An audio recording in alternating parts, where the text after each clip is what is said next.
Bath and West Community Energy. We're a community benefit society, like many of the organisations on Ethex.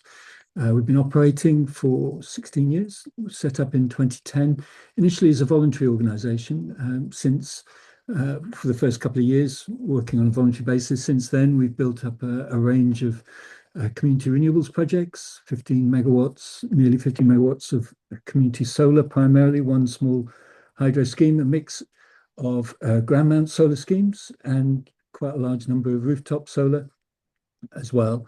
But in the last few years, we've also launched a domestic retrofit energy efficiency program, and we've covered a number of innovation schemes over the last 5-6 years or so, looking at domestic flexibility, local supply, and some of the learning from that has definitely fed into what we're planning at Fairy Hill. But from that early days of kind of voluntary organisation, we're now one of the more established community energy organisations in the UK. We've got a turnover of nearly 4 million, well, will be 4 million this year, and we have over 30 staff. So established and hopefully in a position to do far more over the next 5 years.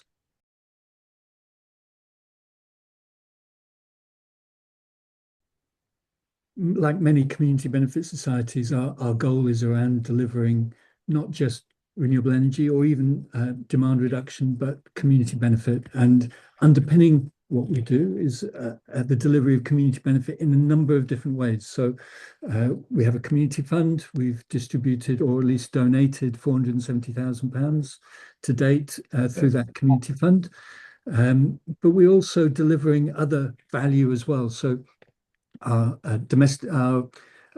solar rooftop schemes are delivering significant energy bill savings for the host buildings, mainly schools in our case. And we're also looking to see how we can add value to domestic consumers. Again, one of the objectives of the Fairy Hill project as well. So energy bill savings, community funds, recycling value back into the community, but also establishing a community enterprise, offering jobs, all of that kind of recycling value back into the local economy. Yeah. Unlike the commercial renewable development model, we're retaining significant value locally. Around about 40% of the revenue that we generate stays within the local sub-region, which traditionally would just flow out largely to international companies. So we see the value in a number of different areas. And the final bit I'd say is that from surveys that we've done of our members and supporters, investors, we see significant increase in the amount of action and participation that people are carrying out in terms of the energy transition. So over 70% of people within our network are taking action as a result of their engagement with Bath and West, which we see as a really important factor. This is ultimately about people. Community energy is about people. It goes far beyond the megawatts and the energy. So the more people we can engage, the better.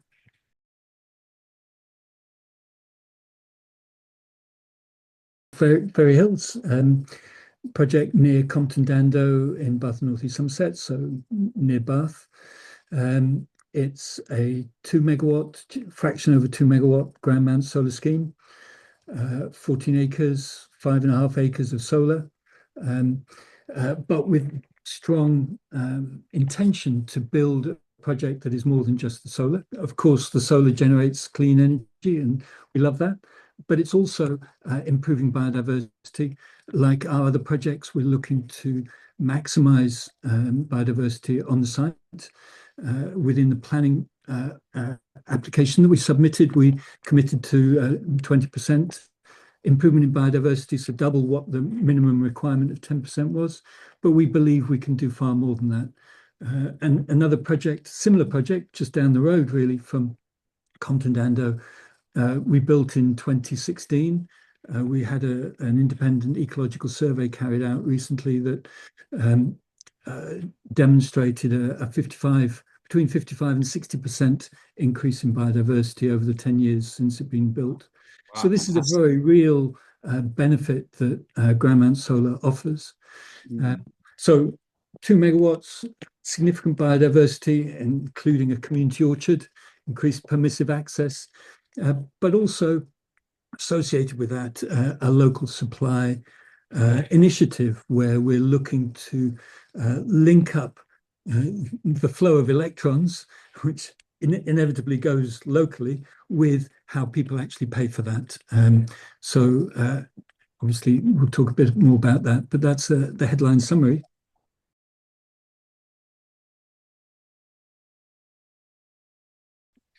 Construction started before Christmas. We had still most of the frames pre-Christmas. After Christmas, we finished that off and started installing the panels, which is virtually complete now. And they're Moved on bifacial panels, are they, Pete? initial panels, yeah, yeah, So that's that right. helps to increase generation on The site. years, yes, yeah, that's it.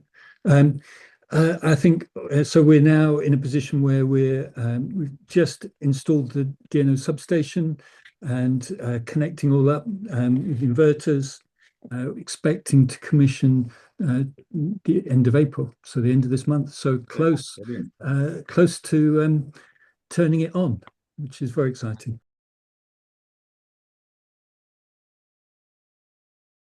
We're working with an organization called Energy Local, who've been real innovators in this space, who've created a model for implementing this local supply approach that's been carried out in a number of places, a growing number of places around the country. And we're learning from others as we go in that sense. But the intention is to set up a local energy club, which has now been set up. The directors have been appointed, including local residents, and we will then trade via that local energy club with an energy supplier. In this case, 100 Green, and we will sell electricity via 100 Green to the local residents via process of virtual net metering effectively. So we have a virtual meter at the boundary point of the community, and everything behind that virtual meter operates a bit like it would do on your home. We can sell directly to residents, and any generation that's not used locally gets exported via that virtual meter.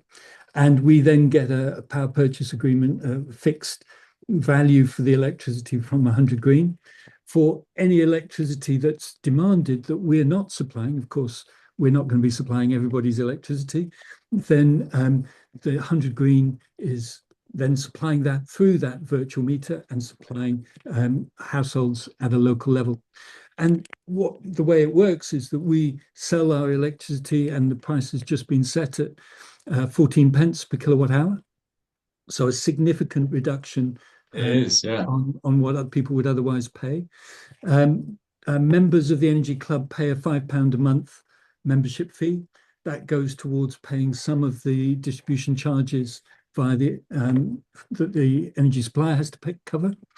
And then the when households aren't matching their electricity demand with our generation, then they're purchasing the electricity from 100 Green, and they have a time of use tariff that is high at peak times and low at non-peak times.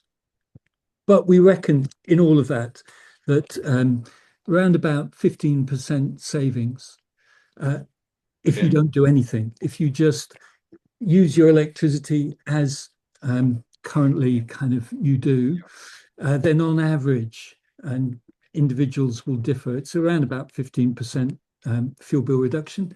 But the real benefit here is that if you can shift demand away from the peak, evening peaks or the morning peaks, Mm.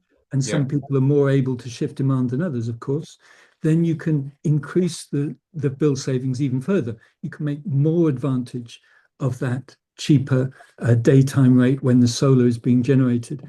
And people may have heard in the news the kind of the discussion about how can we um, break the link between fossil fuels and renewable energy. And we're seeing prices go through the roof at the moment as a result of the Iran conflict. As we saw when the Ukraine war kicked off, we see the huge volatility of fossil fuel generation in terms of pricing. This is one way of leveling that out, offering lower price electricity to households and linking what people pay more closely to the real cost of renewables rather than the highly volatile cost of fossil fuels.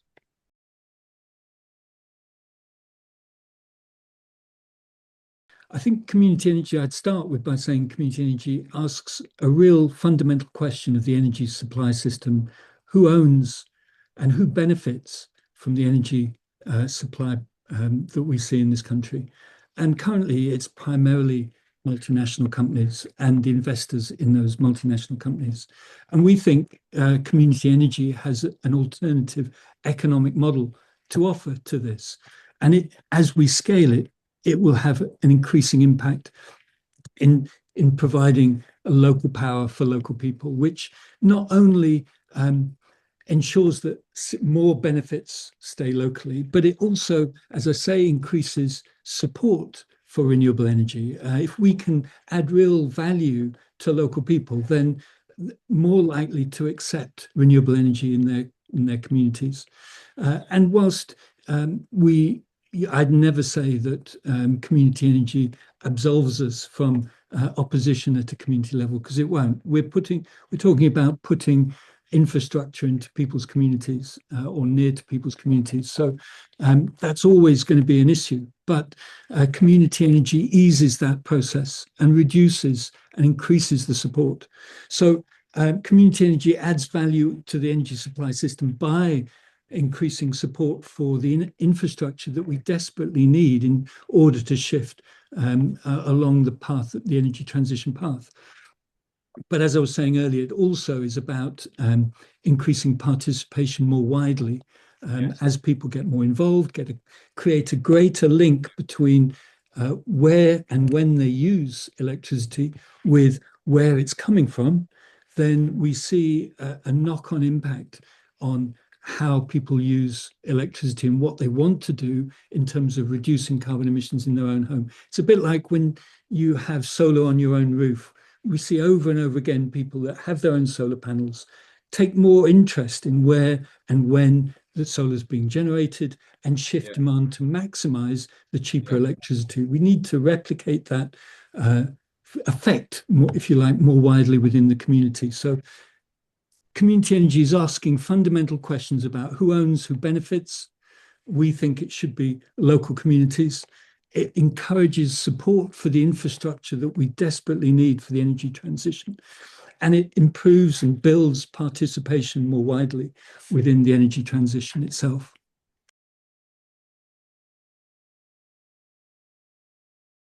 But we do believe this is an exciting project that we feel will offer significant community benefit and a fair return to investors. So we'd love to welcome you as either a new investor or a returning investor. So please get in touch, and the future of energy is local.